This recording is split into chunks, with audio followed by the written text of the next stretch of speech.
අති දීර්ඝ සංසාරයක අපි තාමත් ඉදිරියට ඇදීගෙන යනවා.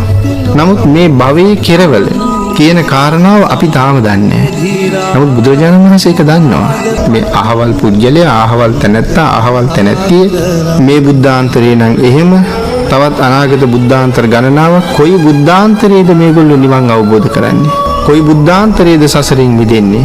එදාට සසරින් මිදෙන්න මොන වගේ ක්‍රමවේදයක්ද මේ අයට උපකාරී වෙන්නේ? කොයි කාරණාවද මේ අයට පිහිට වෙන්නේ? ඒ සඳහා මොන භාවනාවද වඩන්නේ? එදාට ඉන්නේ කොතනද? දරනවා නම් දුතාංගයක්, ඒ මොන දුතාංගයේද? මේ ආදී වශයෙන් එක පුද්ගලයෙක් වෙනුවෙන් සියලුම කාරණා ටික භාග්‍යතුන් වහන්සේ දන්නවා. හැම කෙනෙක්ම බුදුරජාණන් වහන්සේට නිරාවරණය වෙච්ච අය.